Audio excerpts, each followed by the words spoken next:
All right, everyone, welcome to the tutorial on how to pull a clean chroma key from the video footage that you shot with your Nikon 3200. So to get started, first things first, we want to set up our project. As you can see here, I created a project, SLS training, and we need to create a sequence.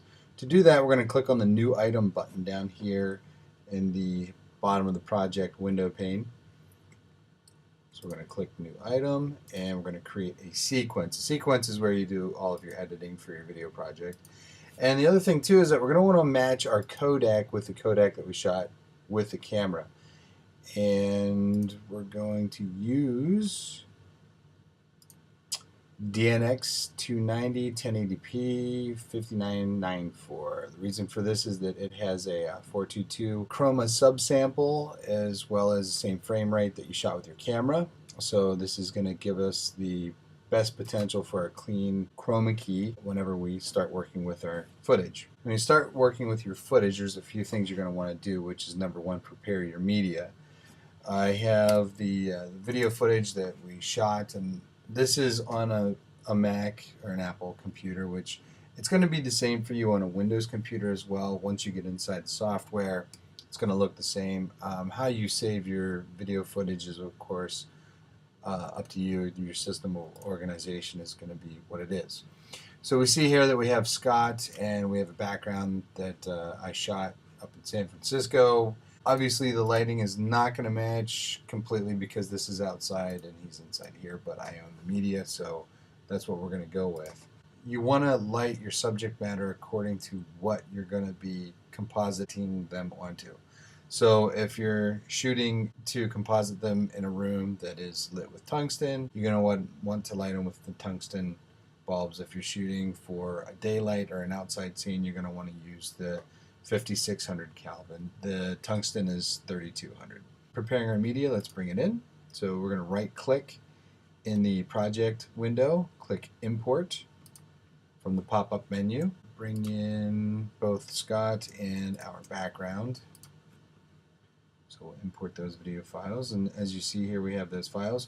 Now there's another thing that you can do depending on how you like to work, of course. You can change it from a list view to an icon view so you can actually see the image of what it is that you're shooting. I prefer to work with a list view just because of the way that I typically organize with bins and projects and all of that stuff. Feel free to work however you want. Also, another good piece of advice is to make sure you name your sequence. For this sample, we're just going to name it, you know what, let's name it chroma key. You could name it the name of your clients, whoever you're working with. We've brought in our background, we have our footage of Scott, and we also have our sequence set up to our video's format. We're going to double click on the Scott MOV, and we can see here that we have the footage, and we're going to scrub through to an area that we want to actually key. Now, just offhand, kind of looking at this, I can see there's a difference in the lighting here on the outside edges compared to where he is, but as I was showing you in the tutorial, you want to make sure that the area that you're shooting is evenly lit. Let's scrub through the footage so we get a nice shot of Scott here. This looks pretty good. We're going to mark an in by pressing I. And before he turns his head away, we'll mark an out. Okay. Now when we bring this down, we want to make sure that we leave space underneath. So we're going to target the video track to video track 2 because on video track 1 we're going to have our still image that goes underneath video track 2. And I'm just turning off audio 2, 3, and 4 in our patch panel. It's not really needed, especially for this exercise. We don't really need the audio, but I'm just going to show you what happens whenever you edit it down to the timeline. So we have our section marked with an in and an out. We're going to click on the overwrite button, which is also the keyboard shortcut period, which brings it down into our timeline. And zoom in a little bit so that we can actually see the clips that we're working with. Also another handy little trick, if you press Command or Control plus, you increase the size of the clip that you're working with. And I'm going to back my playhead up and mute the audio because it's not necessary for this, so I'll spare your ears. Overwritten that to the timeline. What we're going to do is we're going to mat our shot. And the way to mat a shot is pretty simple. You just kind of scrub through and see what the maximum area is that our talent covers. And we have Scott sitting here. He's not really waving or doing anything with his arms. So it's a pretty tight shot. What we're going to do is put a garbage mat to eliminate some of the information around him that we do not need.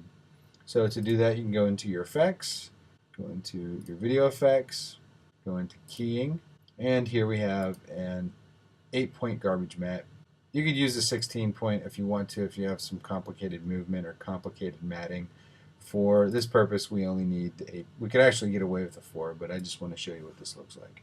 So we're going to click, hold, drag, and drop that onto our clip. Go into our effects controls, which are found up here near the source window. I'm going to click on our effect controls. We're going to select our 8-point garbage mat, and you can see the 8 points that surround the mat. To better see this, I'm going to back out a little bit just so you can get an idea of what it's going to look like here. Each one of these are a point that you can use to crop the image to get rid of unneeded green screen space.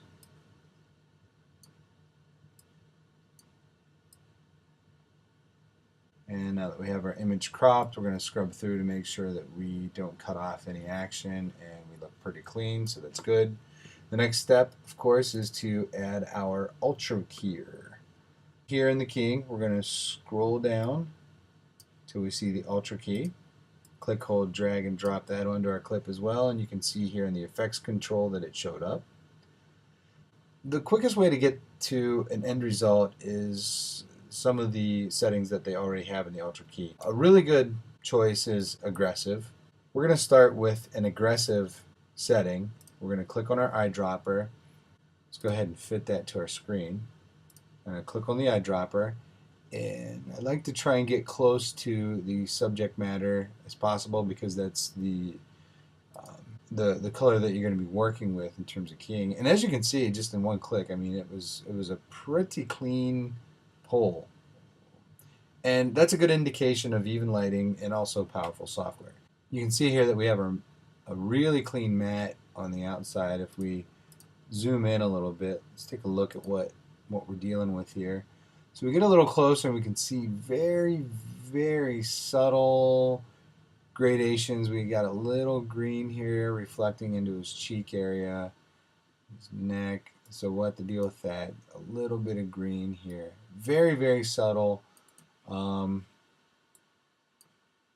we see a little haze around his hair, which we can deal with that too. And let's take a look at our alpha channel. So after you pull the key, it's a really wise thing to do. You can take a look at your alpha channel. You can see here we have a little bit of noise. So we have some dirt over here that we need to deal with. So here we're going to increase the contrast of our mat to get rid of that dirt that was over here. Yeah, let's take a look at our composite image, and we can see there's still a little outline around his hairline, which is okay. And the way we're going to get rid of that is by using choke. So we're going to choke the mat a little bit, and there we go. So let's scrub through our shot and see what that looks like. Okay, pretty good. Let's go back to our alpha channel. Scrub through, see if we have any holes in our alpha channel. Everything looks to be pretty good. And I notice that this is a little funky here. We got a little bit of cutoff there. So I'm just gonna take our garbage mat and make sure I'm off frame enough that I'm not clipping anything out of our image. Again, we're gonna go back to fit, and everything looks pretty clean here.